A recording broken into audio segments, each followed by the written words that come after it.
Today, the Tory party chairman on the ropes, proposals for menopause leave rejected, and Labour's row over trans rights. This is Politics Live.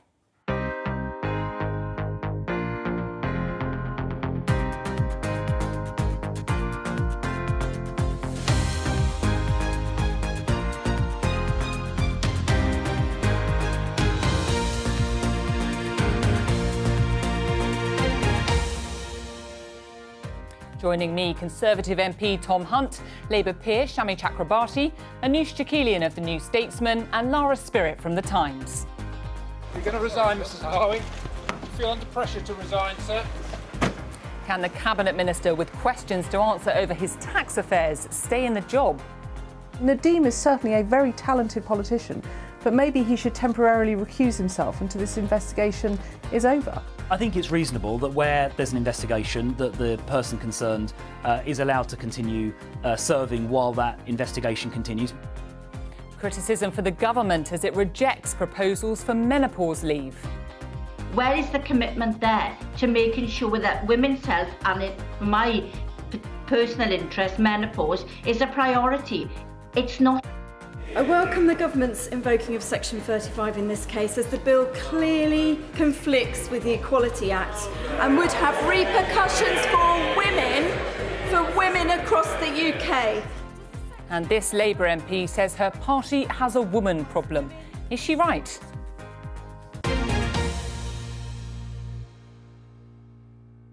Hello. Well, I want to start with a story that's being reported by the Sun newspaper today. So let's have a little look at this headline. It says, work till 68, millions to work longer as state pension age to be hiked under new government plans, what it means for you. So the story from the Sun suggesting the retirement age could rise to 68 sooner than currently is expected. So what I'd like to know from our panel is, when do you expect to retire, Tom Hunt?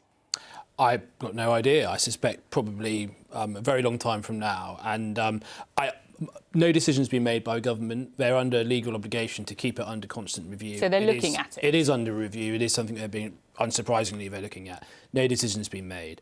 And also my understanding is that if any decision were to be made on anything like this, I think it would only apply to people, say, below the age of 52. So I don't think this is something that, That's quite a lot of people, though, that might be seeing themselves working longer. I think my key point is I don't think this is something that those who are close to the current pension age need to worry about and be anxious about. I think there's lots of things to weigh up in terms of how society changing, life expectancy getting longer. But no decision's been made, and I'm sure the government will consider all the facts. Shami Chakrabarti, when do you reckon that you'll be able to give up work? I feel that today I'm the token, because of the agenda on the show, I'm the token sort of nearly 54. Definitely not a token. Definitely not a token in that respect, Shami. He's in the menopause and might now have a change in her retirement age. Look, seriously, I have suspected for some years, of course, that the retirement age would gradually creep up because of an ageing population, though in some poorer parts of the country, life expectancy has actually come down in recent years, pretty shockingly. What I would say is this: it is one thing for us as middle-class professionals to sit here and say, yeah, I'm raring to go. I'm in the House of Lords over the way, where I see people in their 80s and some in their 90s. Still going strong. Fit as a fiddle, enjoying work. But if you are doing back-breaking, laborious work, it's a different story. But the crucial thing for me is, what is the deal with people? If you are going to be working longer, harder, for more taxation, less remuneration, are you going to be looked after in your older so your age? Pension, when you get it's got to be worth it. Not just that, your social care. There's got to be a bit of a deal with people. Don't just tell them that this tough working life is going on forever, but there's nothing for you at the end of it. Anoosh, do you feel there's a sense of inevitability about this, that we're all going to actually end up working longer, like it or not? That's the direction it's going. That's almost how I feel. I can't imagine myself ever retiring because of covering these stories every few years. Never retiring. Blimey. Not that that's what I want, but I do think the issue here is that even if you raise the retirement age, are people necessarily going to work to it? Because we know that this this particular change, if it comes in, would affect people in their early 50s the most. Who's leaving the workforce at a record rate? People 50 and over, you know, and that's really one of the big problems that the government needs to solve before perhaps tinkering around with the retirement age. I was looking into the figures, and it's people aged 50 to 54 who say stress is their main reason for leaving work early since the pandemic. So that's clearly a problem with working conditions, like Shami was talking about. Lara, I think you are the youngest member of our panel. I mean, are you staring away, looking at retirement ebbing away from you? Do you think you're ever going to get there? Yeah, I would imagine you're looking at the demographic changes and expecting that probably you will be retiring slightly later. But I think it's interesting, we talk a lot about the generational challenges that the Tory vote is facing at the moment. And actually, if you look at the current polling, the group most likely to be abandoning the Tory party since 2019 is actually those in the kind of 50s. So actually, I think it would be very difficult to see a situation where the Conservative Party, ahead of the next election, or Rishi Sunak thinks that one of the most viable policies they should be going for would be this retirement age policy. I think electorally that's going to be very difficult for them. Just on that point, Tom, you would have had a lot of that conversation, not just about this potentially, but about housing, people getting on the housing ladder. There's a generational issue for your party. Do you see that? Yeah, I mean, I think it's. I mean, the evidence and the polling bears it out. There's no point in me saying that there isn't a challenge there. It clearly is, and I think that home ownership is part of that. I think that, you know, we've got a lot of young people leaving.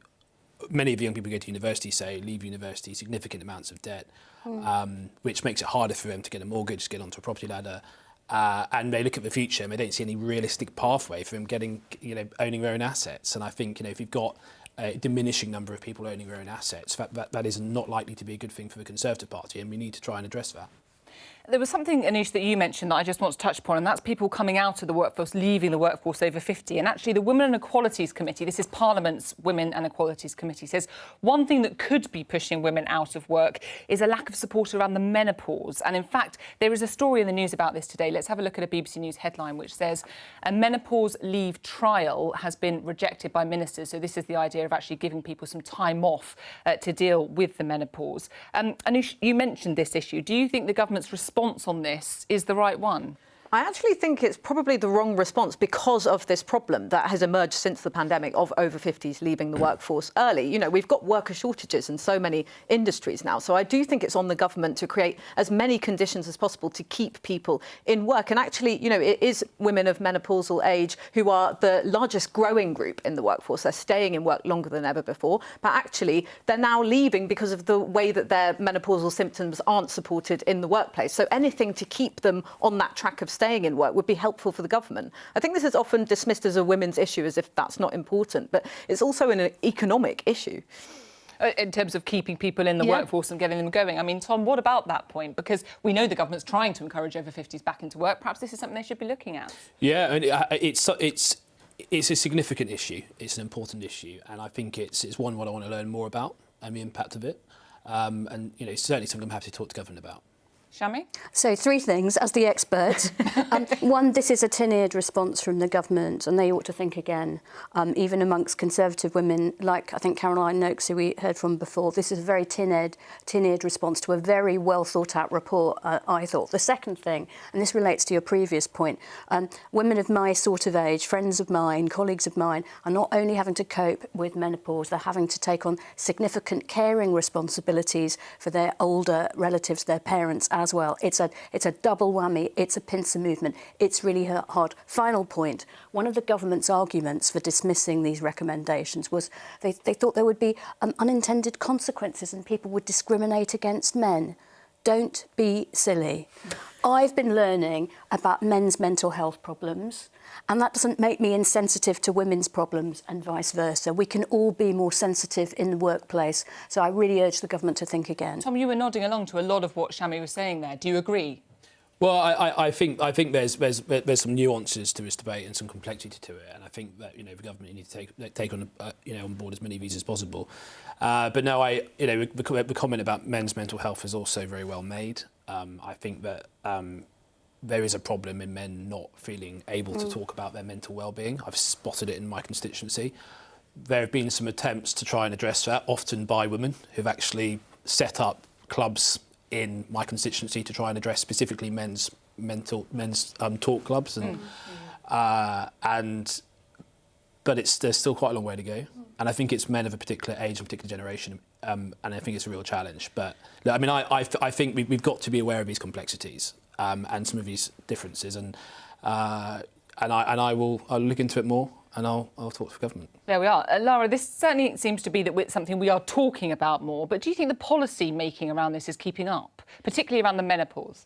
Well, it's interesting because the report was very detailed, and I think, like we've touched on, there were a number of detailed recommendations that you would have expected, I think, perhaps the government to have seized on at least some of them. But their response would be, we've got this women's NHS particular healthcare strategy. We're pushing that forward. We are taking a gender-sensitive approach to health, and we are listening to women's concerns about that. But I think quite apart from the merits of whether or not menopause should be a protected category or a number of the other responses. That was one of the recommendations in the report. One of the recommendations in this report. I think there will be questions about what the Conservative offering to women actually might be at the next election. I think we've seen a lot of coverage, particularly because there's Conservative divides over it at the moment on childcare. So, in a situation where we've got the second most expensive childcare in the OECD. Right. Now, of course, Sunak is saying that despite Liz Truss's plans not being taken forward in full, that they're reviewing that there will be an offering on childcare. But in the interim, you have a situation where a number of Conservative MPs saying privately and publicly that they don't think there's enough of an offer on the table for women at the next election. And, I'm sure we'll talk about the supposed Labour problem with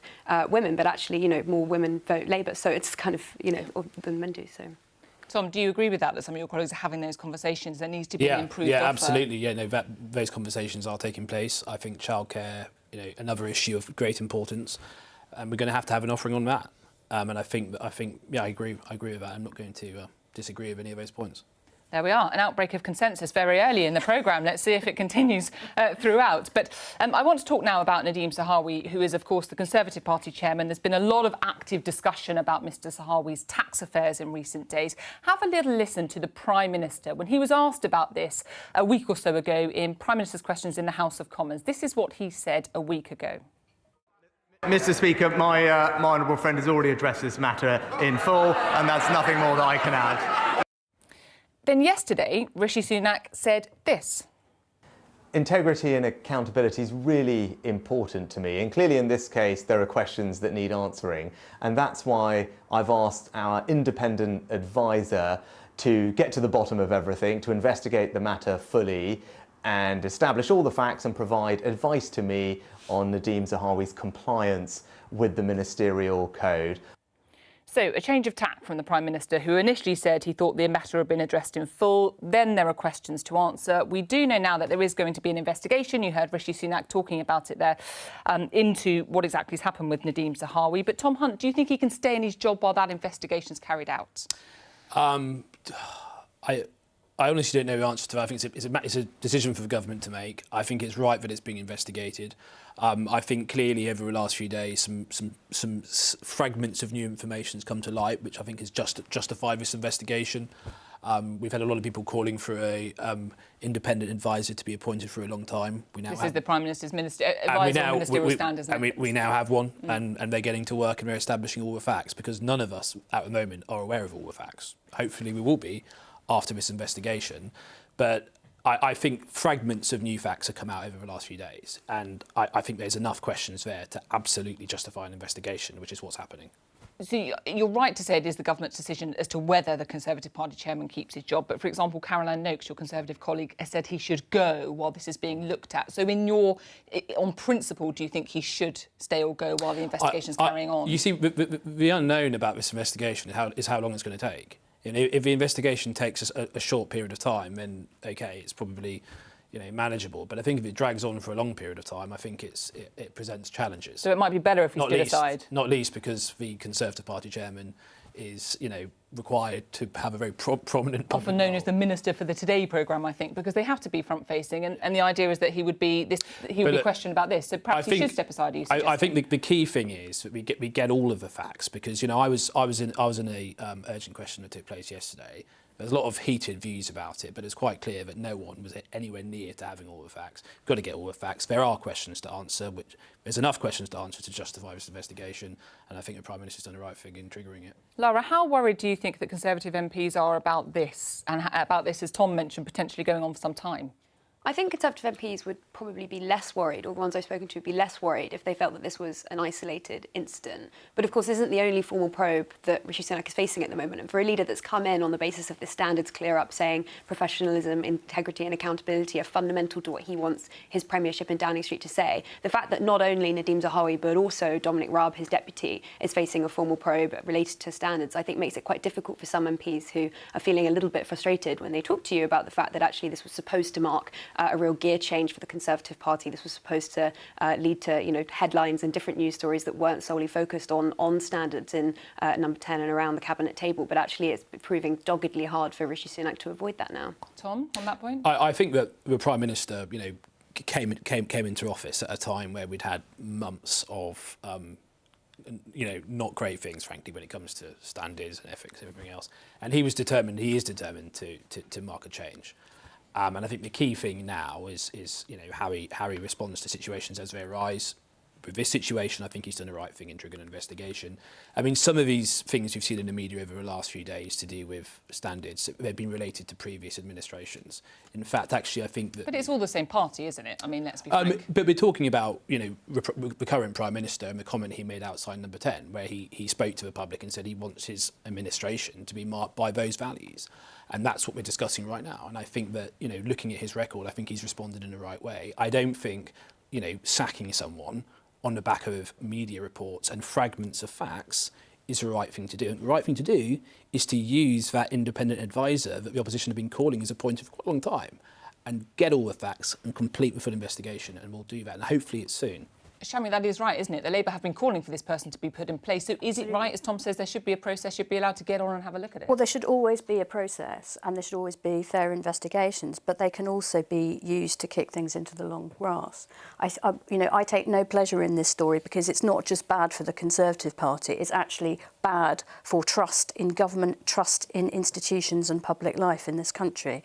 I think that Mr Zahawi should, of his own accord, say, I am standing aside whilst this matter is regularised because I care about my party and I care about integrity in public life. That is what he should do. Similarly, Mr Raab, who's been accused of pretty serious bullying by civil servants on his staff in more than one job, should do the same. And you know what? It will create an impetus for the investigations to be dealt with more swiftly because they'll certainly be keen to clear their names. But I really do think that this is beginning to... I take your point about this is a new administration, but the public just see it as a Conservative government in continuity.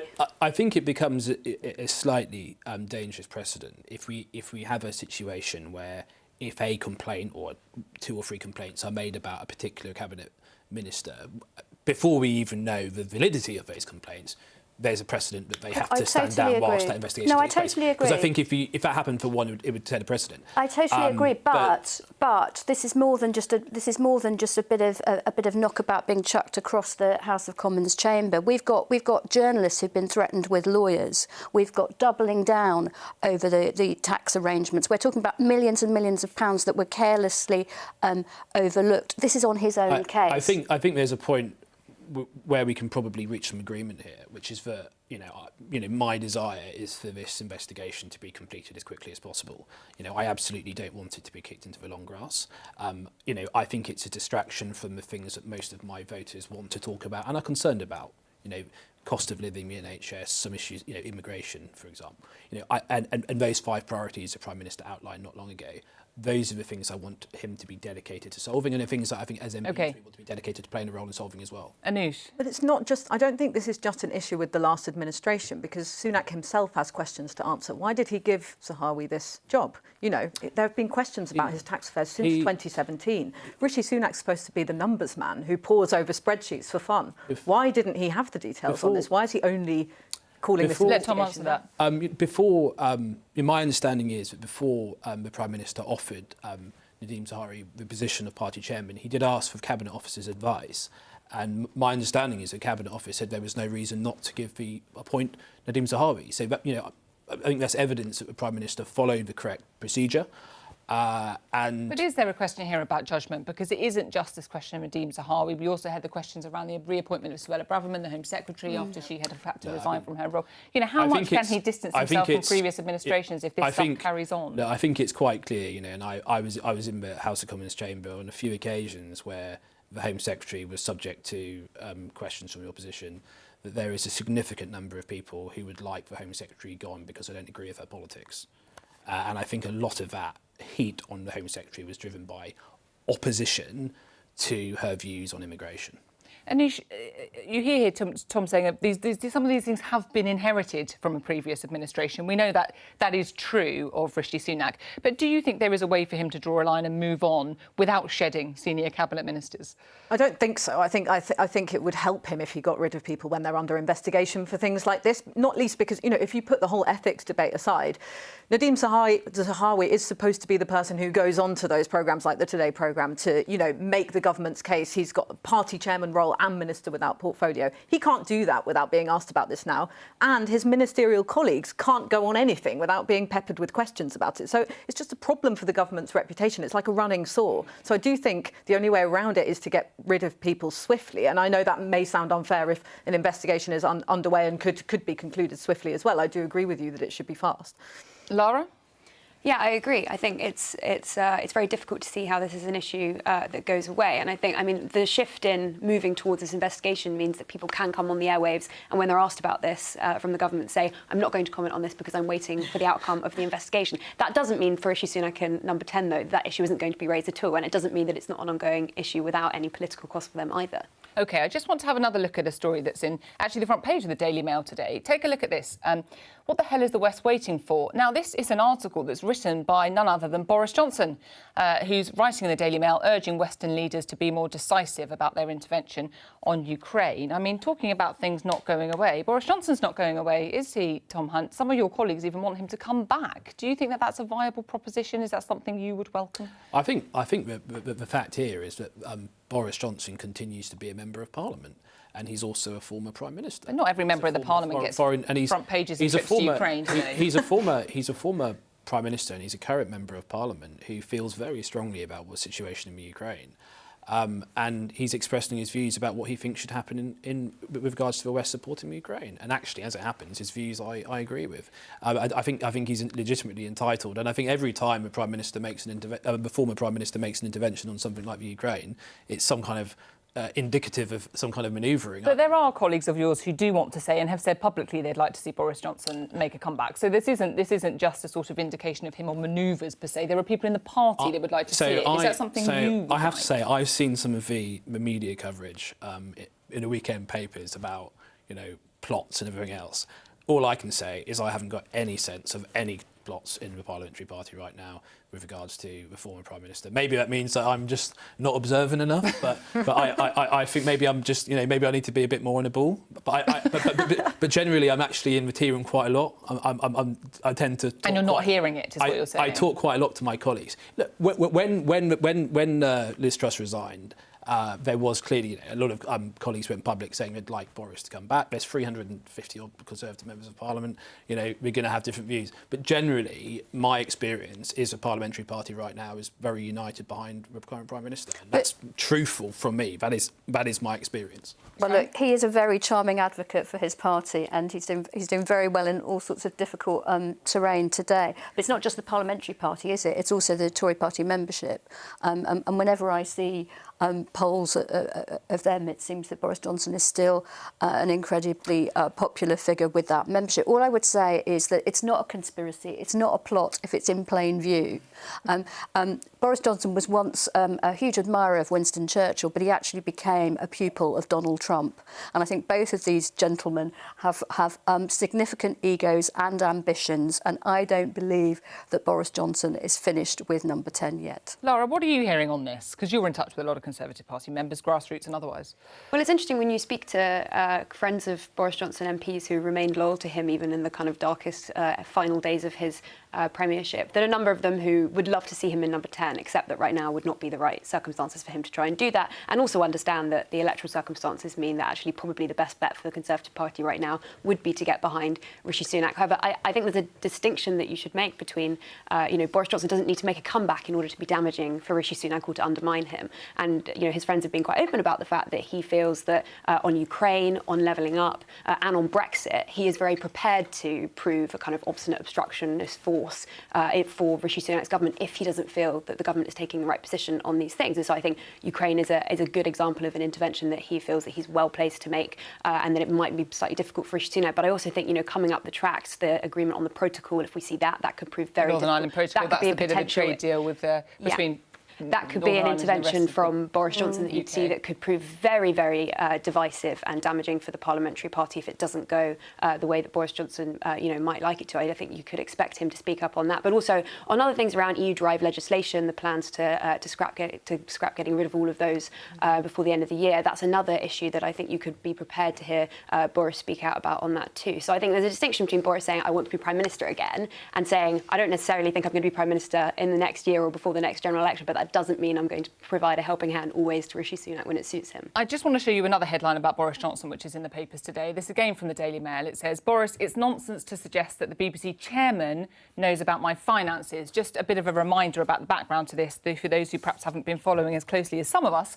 And this is because the BBC chairman, Richard Sharp, did put in touch a distant cousin of Boris Johnson with the Prime Minister when he was Prime Minister to arrange some sort of loan facility for around £800,000. And that's Boris Johnson saying the BBC chairman knew nothing about the details of my finances. And Richard Sharp himself says once he'd made that introduction, he effectively excused himself from the process. But, Anoush, it shows that there are still questions about Boris Johnson's time in office that are dogging him now. Exactly. So there's now 2 investigations into this Richard Sharp story, and there's also the Privileges Committee hearings coming up into whether or not Boris Johnson misled Parliament over Partygate. And so for any MPs in your party, and you do say that there are some who want to see Boris Johnson come back either now or sometime in the future, this just proves that there will always be something. There is always something lurking with Boris Johnson. There's always a story chasing him like this. And we saw it when he was Prime Minister, and like you say, it hasn't gone away. Tom, that's right, isn't it? Do you agree? Look, I mean, he's a very charismatic figure, and he's got a presence. I go back to my point though. I simply don't agree in a lot of the media analysis I've seen over the last few weeks, for just making it seem like there's some kind of massive plot. I don't agree that there is. In terms of the privileges, I mean, I think it's extraordinary that it's taken so long. I think it starts in March. Is that right? We're expecting it to get underway in March. I just think it's amazing that it's taken so long. Really, I mean, I think back to how long ago it was that it was originally.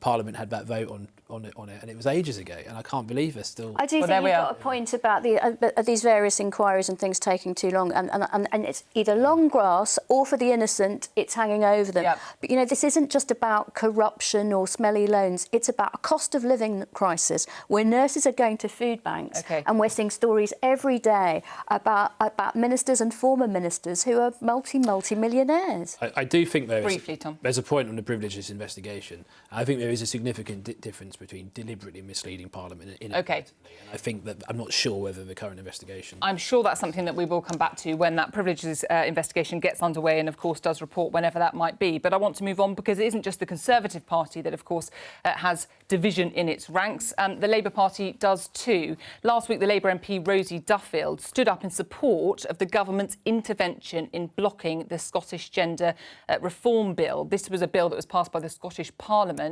to make it easier for people to change their legal sex. But the Westminster government used something called Section 35 of the Scotland Act, which effectively allows them to veto that. Have a listen to what Rosie Duffield, the Labour MP, had to say.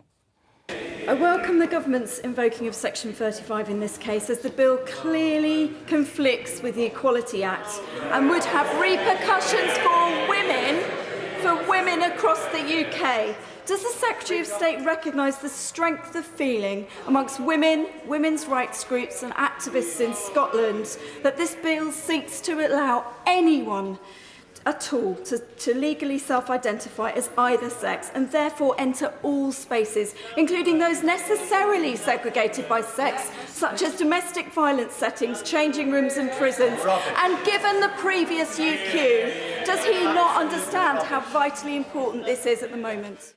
So that was Rosie Duffield there. You can hear the reaction from some of the benches. And Rosie Duffield herself said that she was shouted down by some Labour colleagues for sharing her views in Parliament. And in fact, later that week, she wrote a piece for the online website Unheard. Have a little look at the headline to that Rosie Duffield piece. It says, "The Labour Party has a woman problem." And in that piece, she goes on to talk about her own experience of having been in an abusive relationship, something she has spoken about before.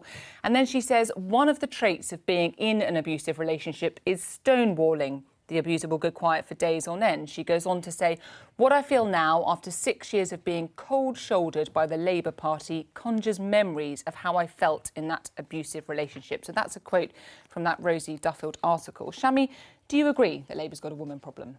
Well, I think there are at least three separate but related issues that come out of this story, and I read Rosie's piece in Unheard with some sadness. The first is that I'm afraid we are still in a very misogynistic society, and we're not where I thought we would be, at this moment in the 21st century. That's not the Labour Party, that's not the police force, that's not the Tory Party. That is Britain, I'm afraid, and the Labour Party is going to have its share of sexism and misogyny. And do you think Keir Starmer's doing enough about it? Because Rosie Duffield's suggesting he's not. Well, you can never do enough about it. We should certainly do more. The second point is the point about the shouting in the chamber, and Rosie has been very brave about her past as a survivor of abuse in an intimate relationship.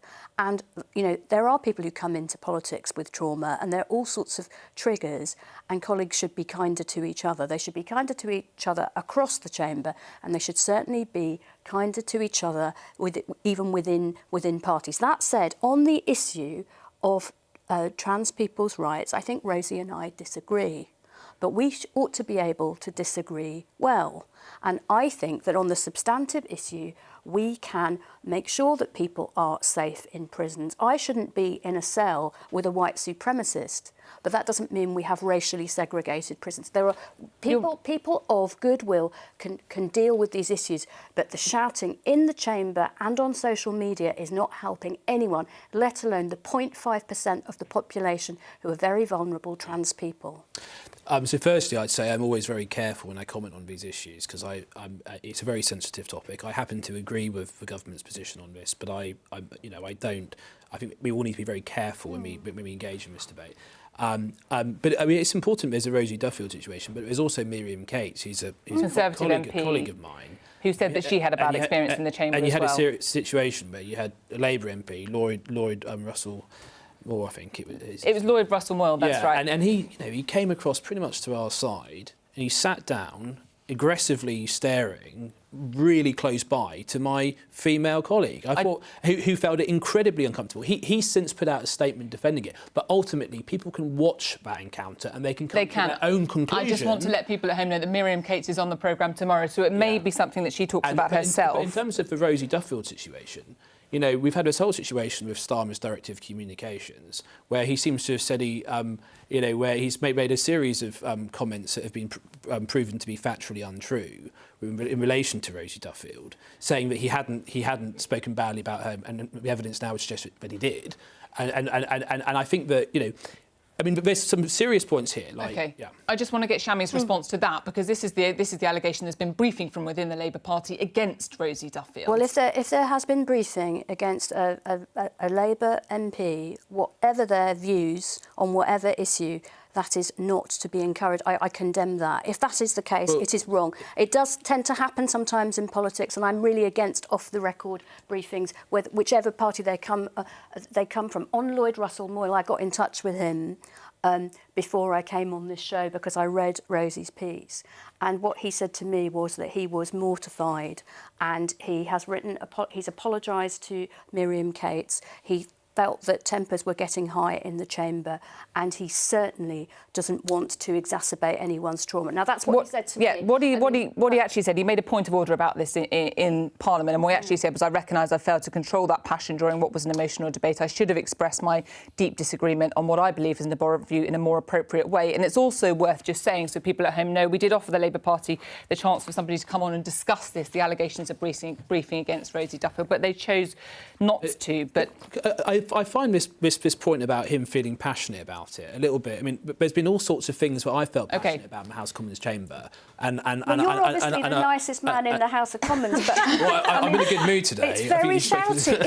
This is a general point. It is a very shouty chamber. I mean, it's not the sedate. It's not the sedate chamber that I'm in. But on this trans rights issue, it sometimes gets a bit shouty even there. The point that Rosie Duffell's making, Anish, is that she doesn't think, as Shami's saying, there should be. There is space within the party to have a disagreement on the substance of this. Do you think that that's right? I think this is a really difficult issue for Keir Starmer. You see how much he and others struggled when they were out on the airwaves answering these questions. You know, what is a woman? What is a woman? What is a woman? Yeah, one word answer, yes or no. Exactly. Is this a woman? Yeah. Yeah. Stupid questions, but things that, you know, are going to come up for them if they get, you know, mired in this debate. And that's a problem, because they want to try and avoid it, because there are, as Rosie Duffield has written in her piece, there are clearly divisions within the party on this, within the wider left as well in the UK. And so they want to try and avoid talking about it. And I think what's interesting from that briefing that surfaced that Tom mentioned is there was a suggestion that this wasn't politically damaging to them. And I think that's how they want to try and keep it. That's the thing that they care most about.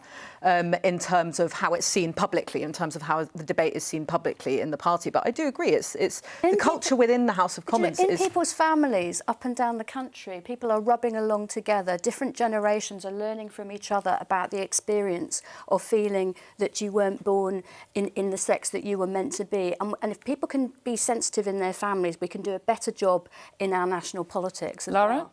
Yeah, I mean, I think it's the divisions in the Labour Party and the Conservative Party on this issue are quite interesting. In the Labour Party, if you look at those 11 MPs who back the SNP gender reforms in that debate, they cut across quite interesting ideological age divides that you don't necessarily see in other issues. So I don't think it's an issue that's going away. But I also would say that I don't think it's necessarily the easy win for the Conservative Party that some commentators often assume. Like, this is a very difficult and politically complex issue. And I mean, there's been some ambiguity even from the Conservative front bench. You saw Gillian Keegan, the Education Secretary, appear to suggest that she felt 16 was an OK age to be able to make a decision like this. And actually, privately, when you talk to some MPs, they say we're slightly wary of looking like the nasty party if we row in too heavily on this issue. And actually, if you look at the government's line on this particular Scotland case, very keen to assert that it's a constitutional issue, very keen to speak about it in the context of the wider equalities legislation. And so I do think there's a sense in which we should also appreciate that for the Conservatives, it's not without kind of political risks either. Tom, there are divisions in your party on this, as Lara said, aren't there? Not to the same extent as the Labour Party. I think the vast majority, like extremely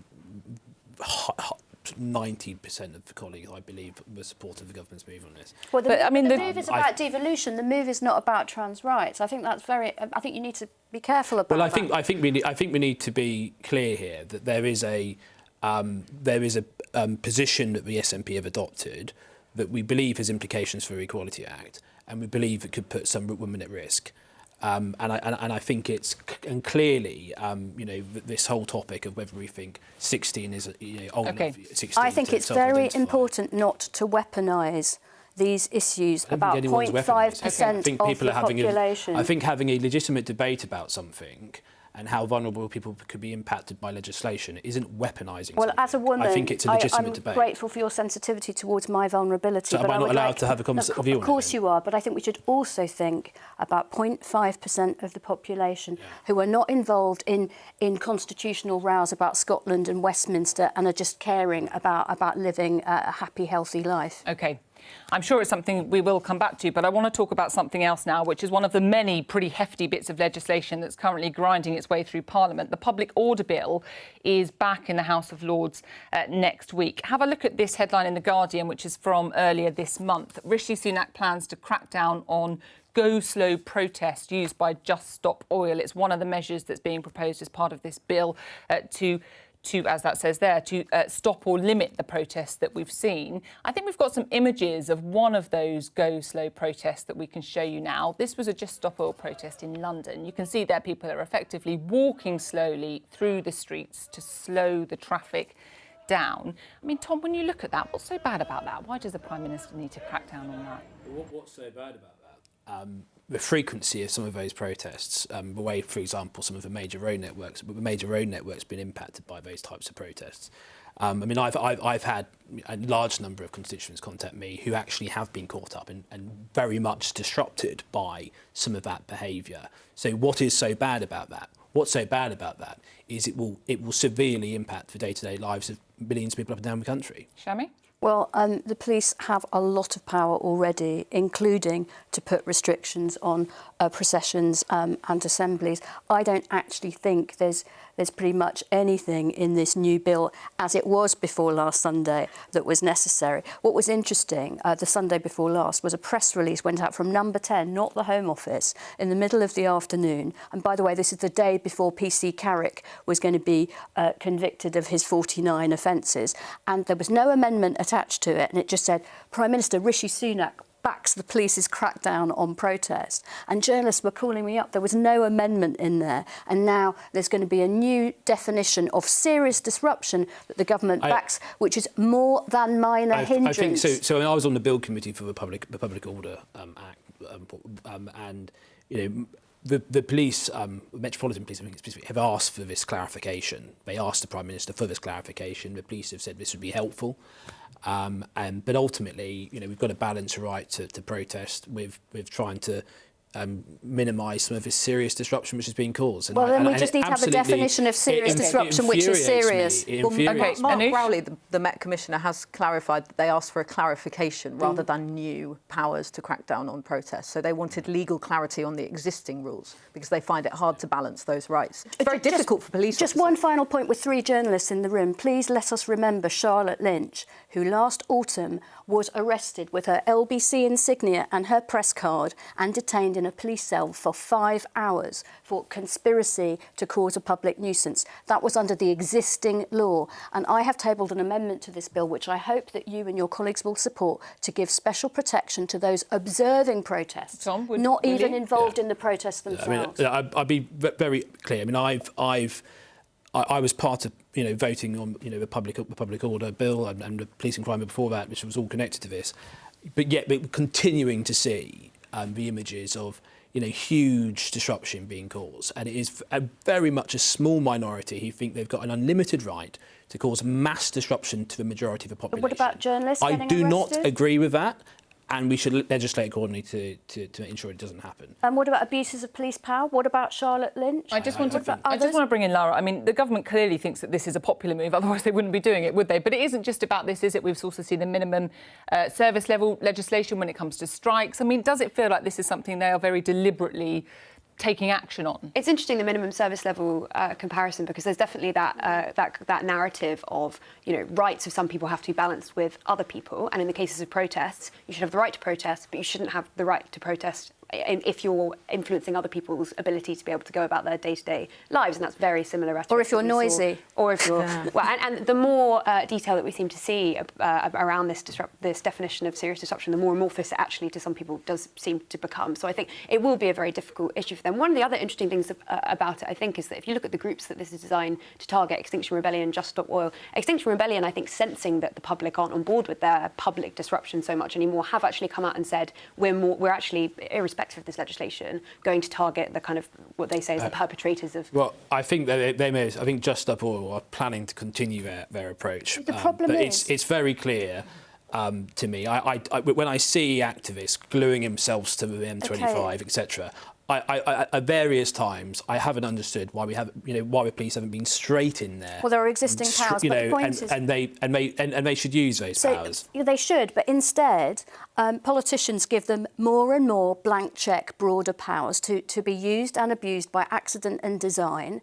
And we see a public order bill every year. But when are we going to get a police vetting, training, and discipline bill? Well, there are conversations at the moment about improving police vetting processes after the Darragh case. Conversations go on and on and on, but we get more police powers every year. We've got to have those checks, and if there's an incident, it needs to be thoroughly investigated. But ultimately, I'm on the side of the majority of people who want to get to work in the morning, get their kids to school, and don't want to be disrupted by this extremely selfish mind. Anoush, it's another big bit of legislation. I mean, do you think we're actually ever going to see some of this come into law, come into being? You know what? That's the thing. I mean, you talked about the repeated bits of legislation that are coming out. The idea of anti-strike laws. We had the Policing and Crime Act last year. We have the Public Order Bill this year.